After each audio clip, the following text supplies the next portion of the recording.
계속해서 솔로몬의 지혜로운 말씀인 잠언을 살펴보고 있습니다.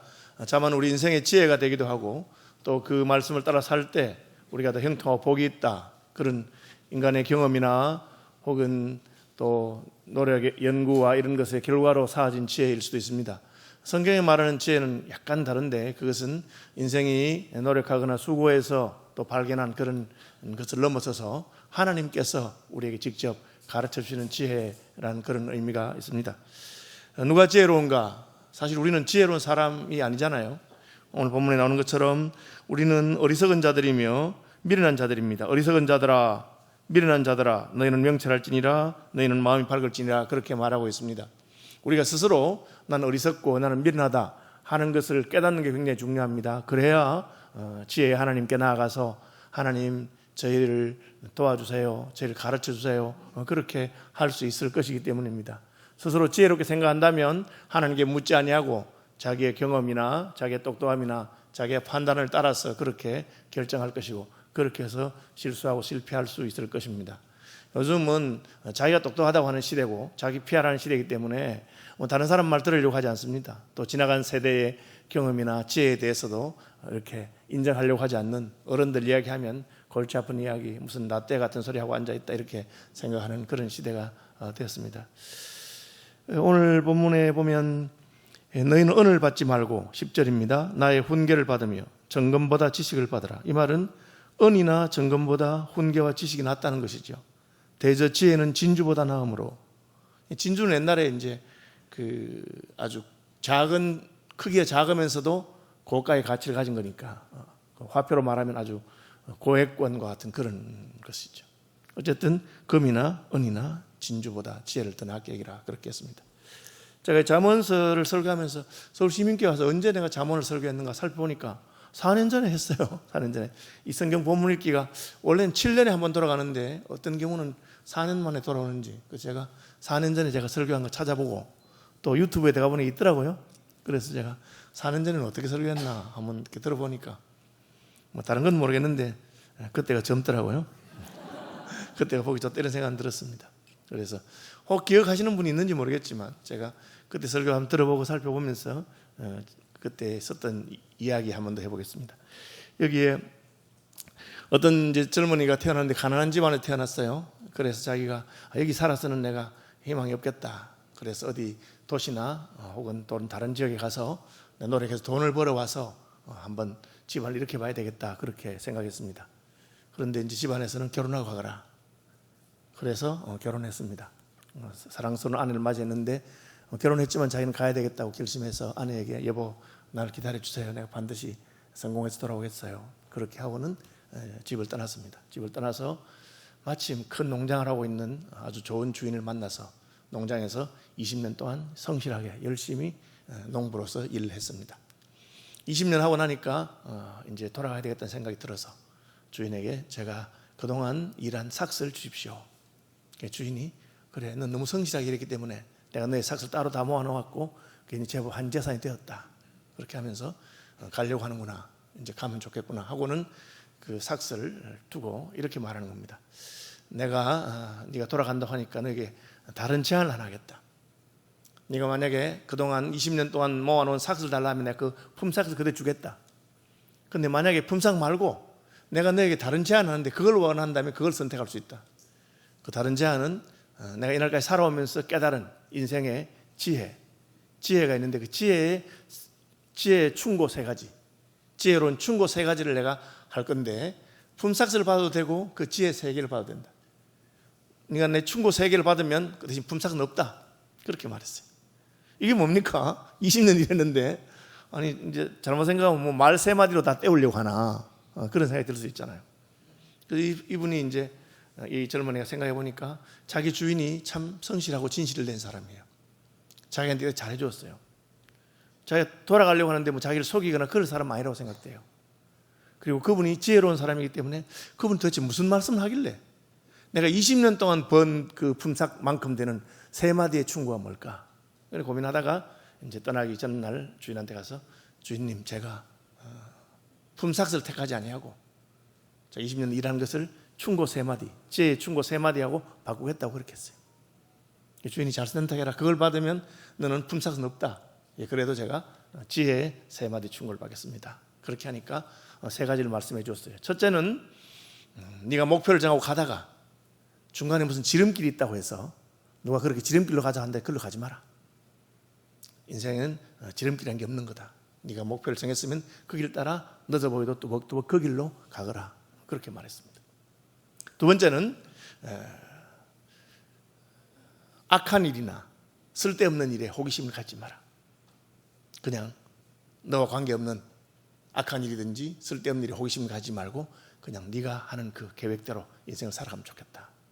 불필요한 호기심 가지지 말아라. 그렇게 말했습니다. 세 번째는 화가 났을 때, 너무 분노와 화가 났을 때 행동하거나 결정하지 말고 그때는 참고 기다렸다가 화가 다 가라앉은 다음에 결정하고 행동해라. 그 3가지 충고를 줬어요. 뭐 괜찮은 말이긴 하지만 20년 동안의 품삯과 바꿀 말인가 이런 생각이 들 수도 있는데, 네가 충고를 택했으니까 이제 빈손으로 돌아가야 되는데 집에 가는 동안에 먹어라 하면서 빵을 3개를 줬어요. 큰 빵을 3개 주면서 빵 2개는 가는 길에 그냥 양식으로 먹고 나머지 1개의 빵은 반드시 집에 가서 사랑하는 아내와 같이 앉아서 식탁에서 아내가 보는 데서 쪼개서 먹어라. 그렇게 말했습니다. 이 사람이 이제 뭐 그냥 빵 3개 들고 20년 동안 일했던 걸 다 두고 갑니다. 한참 가는데 누가 자기하고 따라 붙는 일행이 있어요. 그럼 자꾸 자기 말을 거는 거예요. 어디로 가시냐고. 제가 이리로 간다고. 우리 집이 저기인데 이 길로 한 20일 좀 걸어가면 집이 있다고. 그러니까 이 길로 가시냐고. 참 저를 잘 만났다고. 최근에 당신이 가는 그 집으로 가는 길에 지름길이 생긴 거 모르죠? 지름길이 생긴데 거기 가면은 그냥 닷새 만에 갈 수 있다고. 그렇게 말하는 거예요. 그러니까 어머나, 내가 모르는 사이에 새로운 길이 생겼구나. 그럼 그리 가면 더 빠르겠다 하고는 그 사람과 같이 그 길로 가다가 충고 들은 게 생각났어요. 내가 목표를 정해 가다가 중간에 누가 지름길이 있다고 자꾸 다른 길로 가자 하거든.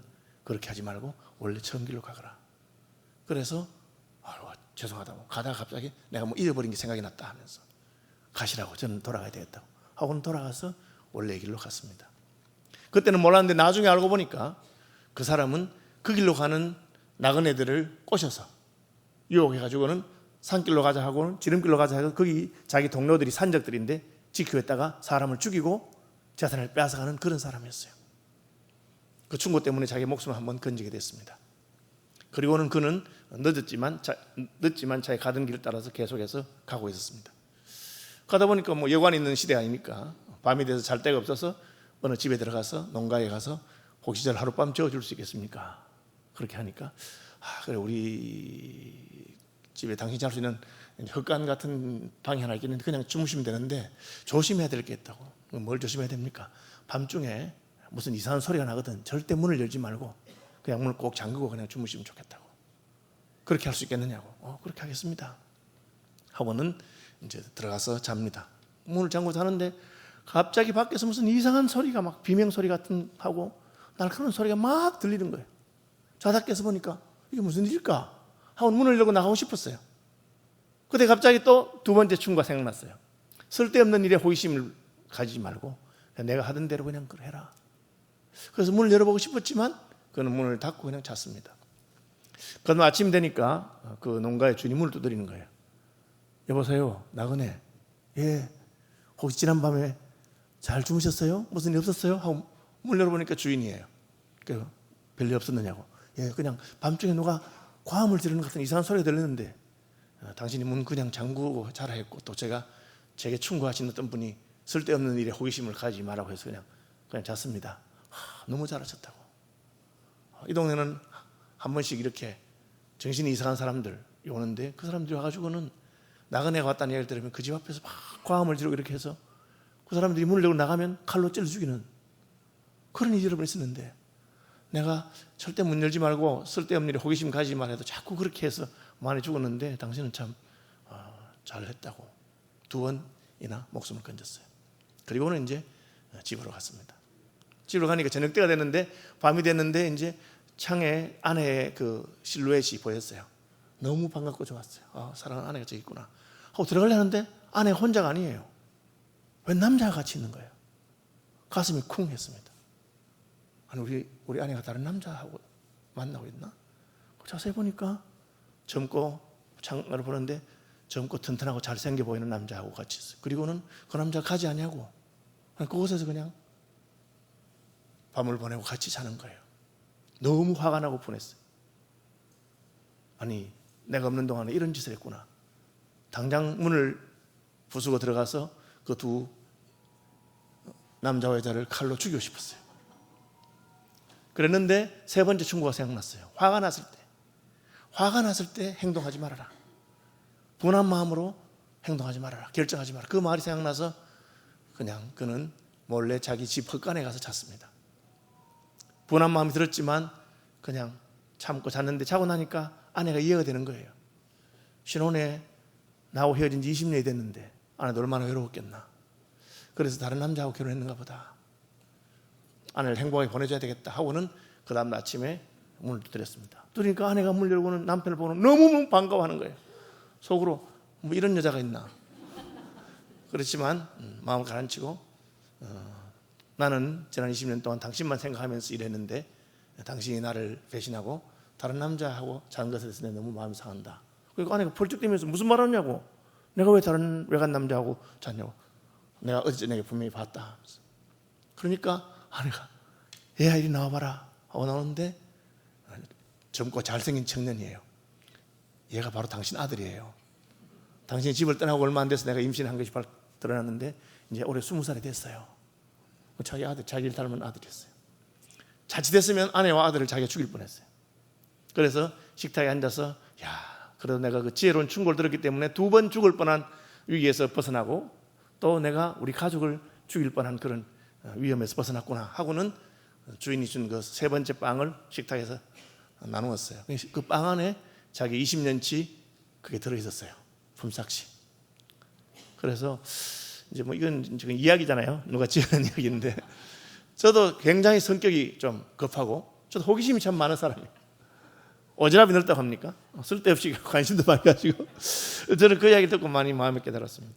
제 인생을 살펴보면 저도 나의 기질이나 나의 생각대로 했다면 실수를 많이 했을 것이고 실제 실수도 했어요.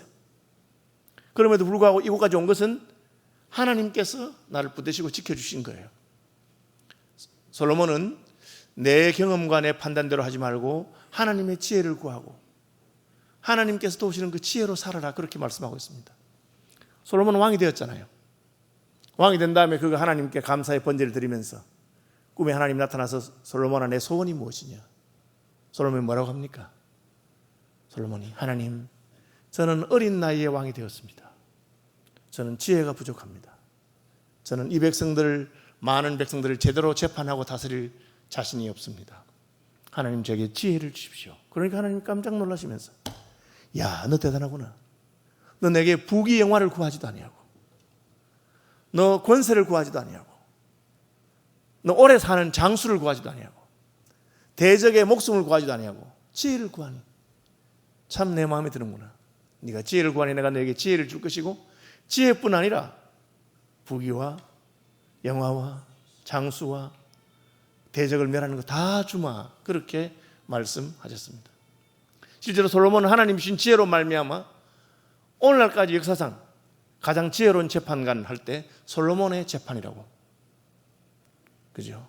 2명의 창기가 갓나이를 낳았는데 한 여자가 실수로 자기 아이를 밤에 눌러서 죽였습니다.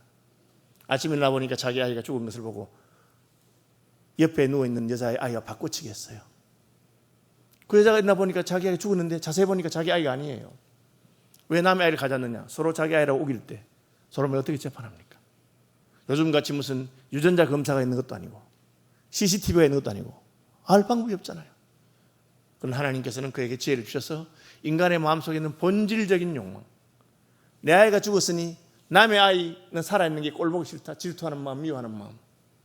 솔로몬이 사나이를 죽은 아이를 반으로 나누어서 가지고 사나이도 반으로 나누어서 가져라. 그럼 어떻게 돼요? 사나이도 죽잖아요.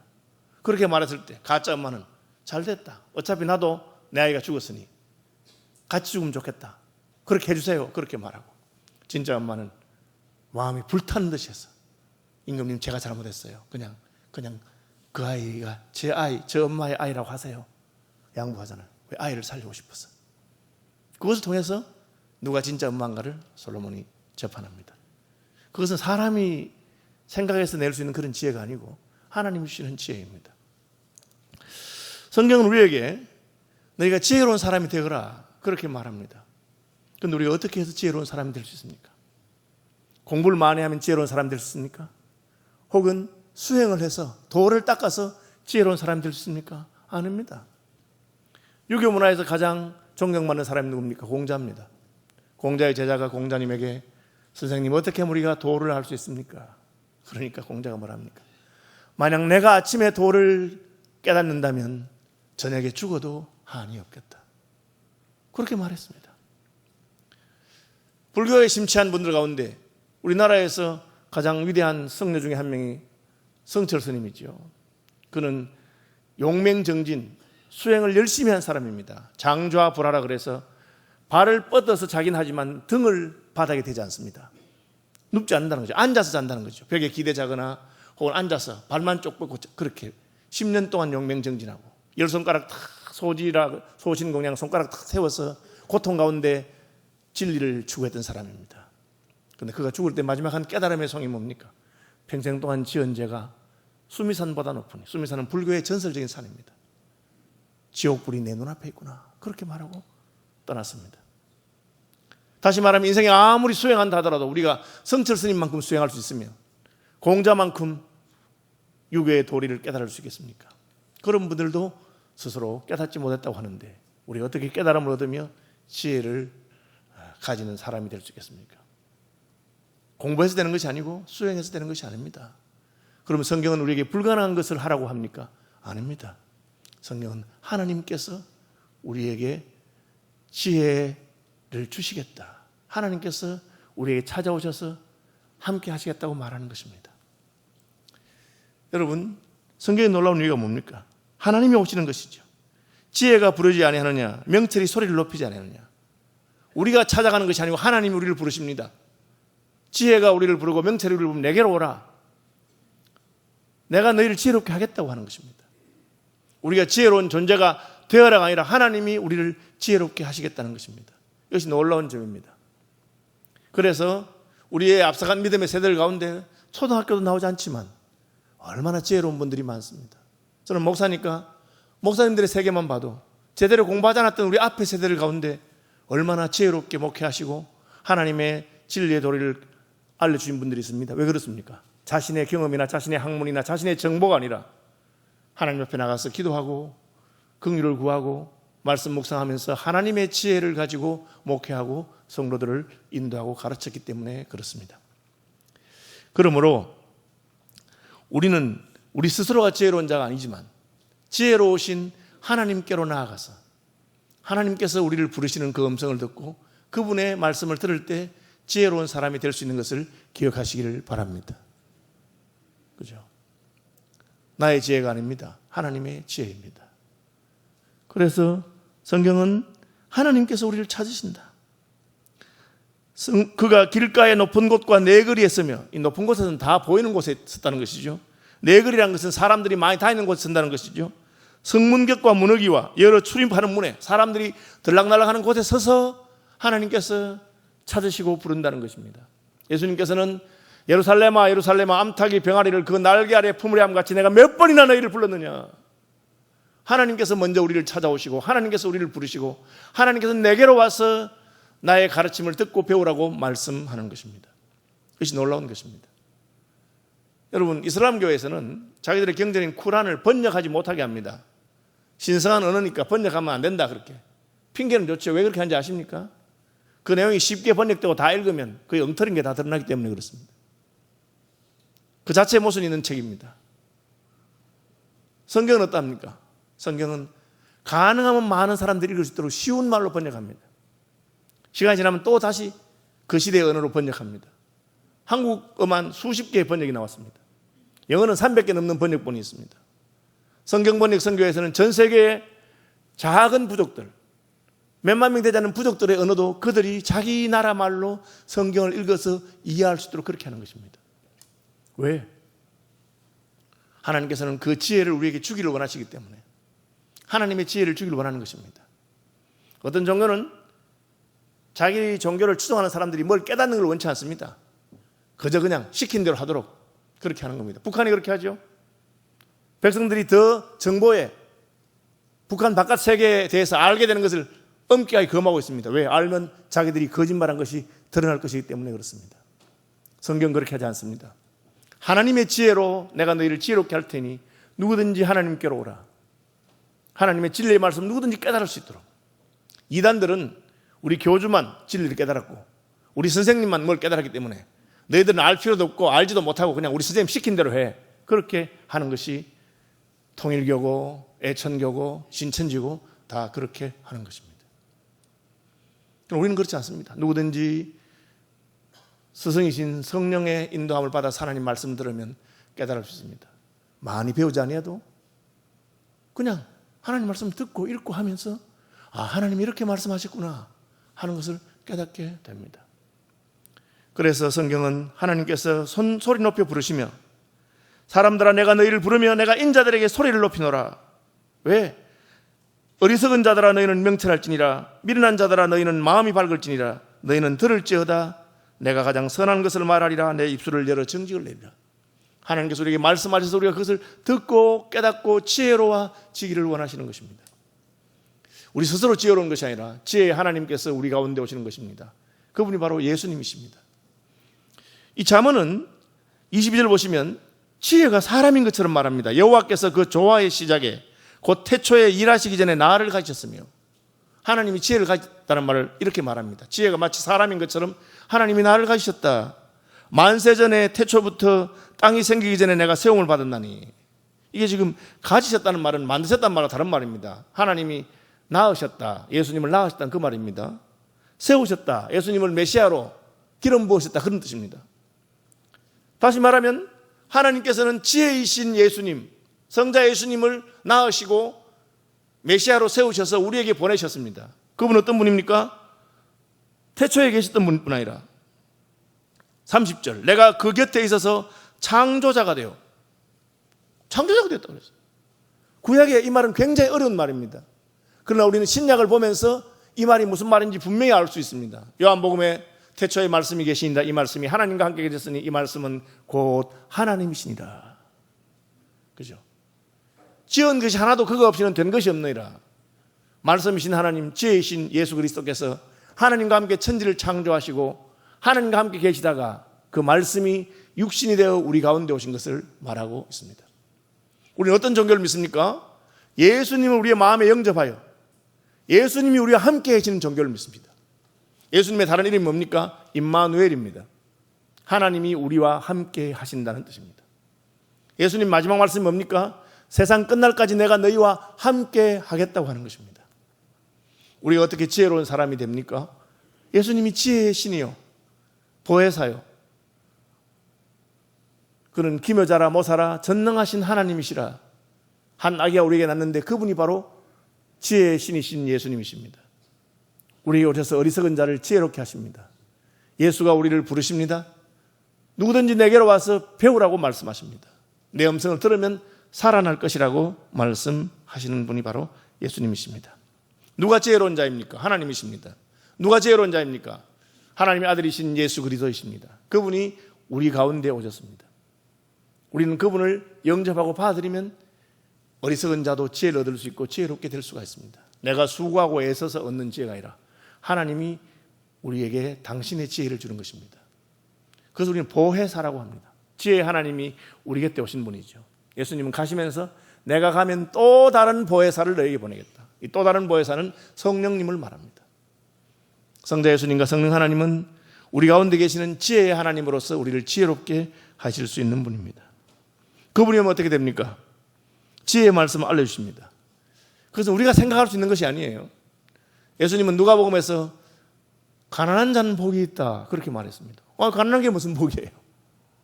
그런데 왜 가난한 자가 복이 있답니까? 천국이 저들의 것입니다. 우리는 인생 살아가면서 왜 나는 이렇게 가난할까?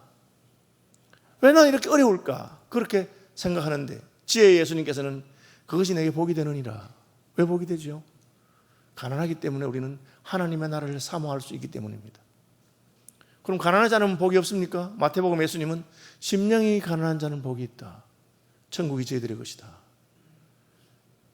너의 마음이 가난하다면 물질의 유무와 상관없이 천국을 누릴 수 있다. 우리의 마음을 가난하게 하시는 분도 하나님이시고 우리를 가난하게 하시는 분도 하나님이십니다. 하나님께서는 때로는 우리를 가난하게 하셔서 천국을 사모하는 사람이 되게 하고 천국 백성이 되게 하십니다. 왜? 천국 백성이 되면 부요함은 거기에 다 포함되어 있기 때문에 그렇습니다. 솔로몬에게 내가 부귀나 명예나 오래 사는 것이나 대적의 생명을 구하지 아니하고 지혜를 구했으니 참 잘했구나. 내가 지혜와 함께 너에게 부귀도 주고 명예도 주고 장수도 주고 다 주마. 그것은 보너스입니다. 다만 하나님의 지혜는 우리가 그것을 누리고 찾는 방법이 다른 것을 알려주시는 것입니다. 우리는 그냥 그저 돈으로 달려가고 명예로 달려가고 부귀 영화와 높아지는 것을 추구합니다. 하나님의 지혜는 그렇게 해서 그것이 얻어지는 것이 아니라고 말합니다. 그것은 다 헛된 것이고 그렇게 해서 얻어지는 것은 자고 새가 낳지 않은 알을 품는 것 같아서 그냥 중년의 것이 다 떠나가는 것과 같다. 그러나 하나님을 구해라. 하나님의 지혜를 구하면 하나님께서 지혜를 구하는 자에게 다른 것도 다 주실 것이다. 신약적으로 말하자면 너희는 먼저 하나님의 나라와 하나님의 의를 구하라. 그리하면 이 모든 것을 너희에게 더할 것이다. 나를 사랑하는 자들이 나의 사랑을 입으며 나를 간절히 찾는 자가 나를 만날 것이니라. 부귀가 내게 있고 장관 재물과 공의도 그러하니라. 돈을 구하는 것이 아니라 부자인 하나님을 구하는 것입니다. 명예를 구하는 것이 아니라 가장 존귀하신 하나님을 구하는 것입니다. 하나님을 구하면 하나님 안에 모든 것이 있습니다. 주 안에 기쁨이 있고 주 안에 형통도 있고 주 안에 부귀와 영화와 재물이 있습니다. 하나님은 지혜의 신인 하나님을 구하거라. 그럼 하나님께서 내가 너와 함께 하겠고 그리고 너에게 필요한 모든 것도 다 할 것이다. 이 모든 것도 다 할 것이다. 그렇게 말합니다. 내 열매는 금이나 정금보다 나으며 내 소득은 순은보다 나으니라. 지혜가 가르치는 길로 가는 것이 훨씬 좋다. 솔로몬이 그것을 깨달았습니다. 왜? 그분이 바로 하나님이시기 때문에. 하나님 안에 모든 부요와 평강이 있기 때문에 그렇습니다. 대저 나를 얻는 자는 생명을 얻을 것이다. 단순히 부귀 영화만 아니라 영생도 주신다고 말했습니다. 아들이 있는 자에게는 생명이 있다. 요한복음에 그렇게 말하고 있습니다. 여러분, 하나님의 지혜를 사모하고 하나님의 지혜를 구하는 분들이 되시기를 바랍니다. 그게 모든 것이 있습니다. 그걸 잘 알지 못하니까 교회에 와서 돈을 구하고 교회에 와서 다른 것을 구합니다. 하나님이 그거 못 줄 일은 없지만 하나님께서는 안타깝게 생각하십니다. 왜 그거 하나를 구하느냐? 나를 구하거라. 지혜를 구하거라. 그러면 그것은 그 안에 다 포함되어 있다. 여러분, 나를 잃는 자는 자기의 영혼을 해하는 자라. 왜 재물이나 다른 것을 구하지 말라 합니까? 그것을 찾다가 지혜를 놓치고 하나님 잃어버릴까? 하나님과 재물을 겸하여 섬길 수 없는데 하나님을 구하고 하나님을 섬기는 사람은 재물도 하나님이 줄 수 있지만 하나님을 버리고 재물을 찾는 자는 재물도 잃어버리고 하나님도 잃어버리기 때문에 하나님을 구하는 자는 하나님과 함께 생명도 얻지만 다른 것을 구하는 자는 생명도 잃어버리고 하나님도 잃어버리기 때문에 심지어 잃어버리는 정도가 아니라 나를 미워하는 자는 사망을 사랑하느니라. 잃어버린 것은 실수고 미워하는 것은 의도잖아요. 특별히 의도적으로 하나님을 버리고 다른 것을 선택하면 망합니다. 유다가 그랬겠죠. 유다는 재물을 사랑하여 선생님 예수를 버렸고 그래서 그는 망하는 길로 간 것입니다. 다시 돌아갑니다. 누가 지혜로운 자입니까? 하나님이 지혜로운 분입니다. 우리는 어떻게 지혜로울 수 있습니까? 지혜의 하나님을 우리 속에 모시면 됩니다. 여러분, 하나님 안에 모든 것이 있습니다. 지혜 안에 부요와 지혜 안에 영광과 지혜 안에 생명이 있습니다. 마음에 그걸 늘 붙으십시오. 나는 지혜를 따라가겠다. 그 젊은 농부가 20년의 품삯보다 지혜로운 말 3마디를 선택함으로 그의 생명을 2번이나 살리고 가족들을 살리고 그리고 그 선물 안에 20년 품삯도 함께 있는 것처럼 하나님은 그런 분입니다. 먼저 그의 나라와 그의 의를 구하고 하나님의 지혜를 구하고 하나님 안에 있는 생명과 부귀와 모든 것을 누리는 저와 여러분 되시기를 주님의 이름으로 축복합니다.